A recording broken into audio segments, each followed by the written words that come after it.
Good morning po. Happy Monday, everyone. Another week to enjoy the beauty, the grace, the loving kindness, and the power of Jesus into our lives. Palakpakan natin ang Lord sa kanyang kabutihan na hindi nagbabago at hindi maaapektuhan, magunaw daw man ang mundo.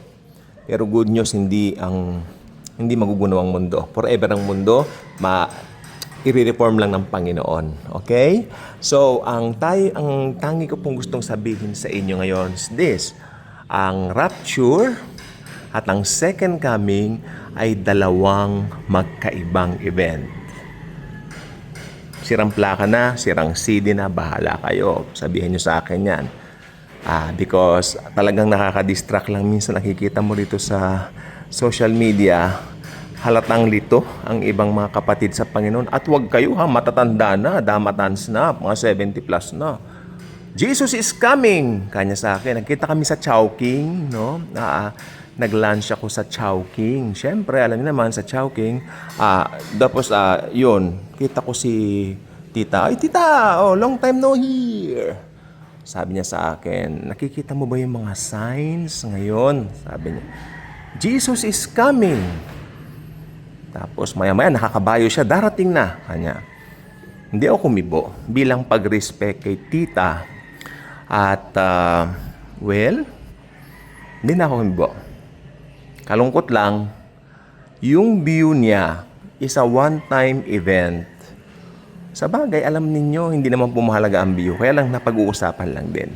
Kasi ang importante po kung naglagak ka ng tiwala kay Christ at tinanggap mo naman siya bilang personal mong Panginoon at tagapagligtas dahil sa tinapos niyang gawa sa cross, maliligtas ka at mararapture ka.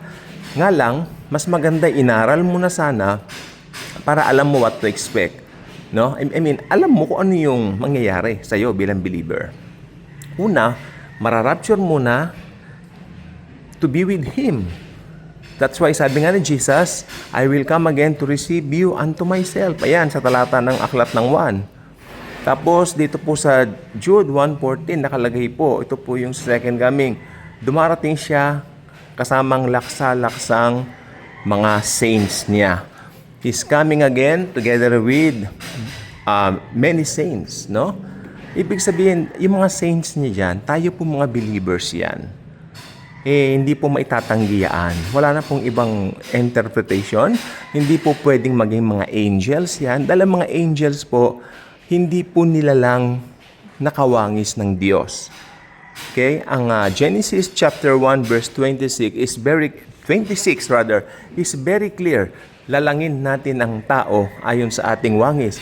Ang Santissima Trinidad, God the Father, God the Son, God the Holy Ghost ang nag-uusap diyan. So, ang kawangis sila mga tao. Okay? So, tayo po ay kalarawan ng Diyos. So, priority ng Diyos tayo. Pero mas priority ni Jesus ang kanyang mga believers. That's why, bago dumating yung kapighatiang hindi na mauulit pa sa daigdig, kukunin niya na ang kanyang church para hindi na dumanas ng tribulation. Alam niyo, marami pa akong vlogs tungkol sa tribulation. Marami pa po. It's so shocking to know what will happen on that day. Abangan niyo po yan, ha? Ito po ay talagang talagang part ng research, part ng yung mga napag-aralan namin dati ay ang tindi, ang grabe. Parang movie, parang pelikula. Pero mas higit pa sa pelikula. Kalain nyo. Kalain nyo. Ganun mangyayari. Ang tindi. Kaya, kaya tayo nagpapasalamat tayo sa katotohanan ng rapture. Ayaw ko lang sabihin doktrina ng rapture. Pag sinabi mong doktrina, parang may tendency na parang, ito lang ginagawa, ito ganun. Parang tradition. No. Ito po ay truth ng Bible. Okay, someone commented here, I think last week commented, wala raw rapture na salita. Itong ganitong pagsabi niya, naniniwala ka sa rapture, wala namang salitang rapture. Tanungin kita, naniniwala ka sa Bible? Saan makikita sa Bible yung salitang Bible? Wala. Naniniwala ka rin sa Trinity. Pero saan mo makikita sa Bible yung Trinity? Wala. Pero nandun po yung diwa. Okay, ganito rin po sa rapture. No? Yang rapture po, no? Sa wikang Latin, kung hindi ako nagkakamali, ito po ay rapturo. Rapturo. Okay? So, rapturo. Ibig sabihin, doon po kinuha yung word sa English na rapture. Sabi niya, ang meron lang daw, caught up. Oh, di ba? Caught up. Ayan ang sabi niya. Caught up meron. Pero yung rapture, wala. O kaya nga, sa Latin nga pinagbasihan yan, ito po yung rapturo. O di ba? Rapturo. Yes, binibigyan din ko po yung sa Latin kasi rapturo. O doon dinerive. Kasi sa Greek po, harpazo yan eh.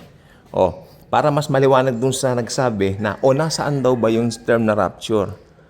From the Latin word, rapturo. Okay? Dear, sa English, naisalin sa English as rapture, tapos caught up. Kasi yun ang meaning yan eh. No? Yung po ang kahulugan. So, mga bagay na ganyan po ayaw kong sagutin. Pero for the sake ng mga nakikinig, yeah, I really need to explain. Oh, ito po, harpazo means or rapturo means to caught up. Kaya tama rin yung nag-comment. Nandun nga yung term na, ang term daw doon is, tawag dito na, to caught up. Yes. Wala daw yung term na rapture. Yeah, of course.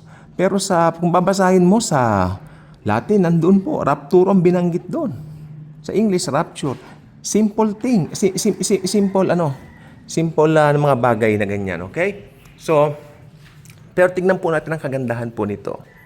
Nakikita ng Panginoon lahat. Alam ng Panginoon lahat. Yung hindi pa nangyayari, batid na po niya eh. No? Yung iba naiinip na po sa rapture. Yung iba naiinip na dahil maraming motives, maraming motibo. Yung iba siguro nahihirapan sa buhay, yung ibang Kristiyano. Yung iba naman, gusto na makatakas sa mundong ito. Kung ano man yung meron silang mga tinatawag na mga responsibilities na gustong takasan. Pero alam ninyo, may we have the right motive of the rapture. Isa lang po yan, to meet Jesus for the very first time. Sana ang pinakamotibo natin is to meet Jesus and to be with Him forever. Yan nawa ang ating motibo. Gusto na nating makaalis sa mundong ito kasi gusto na nating makita si Jesus. I-rapture na po niya tayo. And what a beautiful way of living this earth without dying, right? Kesa naman yung machuchugi ka, matetegi ka, nakahiga ka sa ataol. Pag sinara pa yung ataol, hindi ka na makakahinga. Mahirap huminga pag nakasara yung ataol. O di para hindi mangyari yon, maganda i-rapture na lang tayo ng Lord. Pero sana may we have the right motive. Ang pinakamagandang motibo is to meet Him for the very first time and to enjoy His presence forever and ever. Tandaan po ninyo, right after the rapture, wala nang hiwalayan. Hindi na tayo hihiwalayan ng Panginoon. Ha? Lagi tayong kasama na ng Lord. Dahil maliwanag po dyan sa susunod na event. After 7 years dito, syempre alam na po natin yung mangyayari tungkol sa Antikristo, mga ganyan. So hindi na po natin sasali sa vlog ngayon yan. Alam natin, after that, pupuksain niya ang Antikristo, tapos magse-second coming siya at kasama po tayo. Napansin nyo, bawat event kasama po tayo. And then magre-reign ng Lord Jesus dun sa, anong tawag dito, sa Jerusalem, no? Yan ang kanyang headquarters, pero magre-reign siya sa buong mundo, syempre. At guess who? Tayo po ay kasama rin pong maghaharing kasama niya. Ganyan kabuti ang Lord sa believers niya. Kaya it's a very wonderful thing to know the beauty, okay, the truth about the rapture. Dahil ito palang rapture ay patungkol sa mga believers niya na gusto niya ni Jesus laging kasama niya. Magandang umaga po sa ating lahat at enjoy natin ang mga pagpapala ng Lord today. Kung meron man mga pangit na nangyari the past week, deklara natin, let us declare. Dinideclare natin dahil alam natin ganun na po tayo. We're not declaring para mangyari. You know? Dinideclare natin dahil alam natin we are blessed, mabubuhay tayo ng matagal, no? At lahat ng mga hinihiling natin magmamanifest po ngayon. Hindi po tayo plastic, kailangan natin ng pera. And I declare mamaya, maaayos na namin yung transaction. Papatawag na kami para bayaran, no? Pera, pera, pera. Sabi nga ng kanta ng Aba, money, money, money. O, di ba? Ganda. So, ayan po ang tama. Money is from Jesus. Okay? Hindi po masama ang pera. Nagiging masama lang po ito kung pangit ang iyong motibo. Okay? Kaya the love of money pa rin. Yung love of money ang root of all evils, not money itself.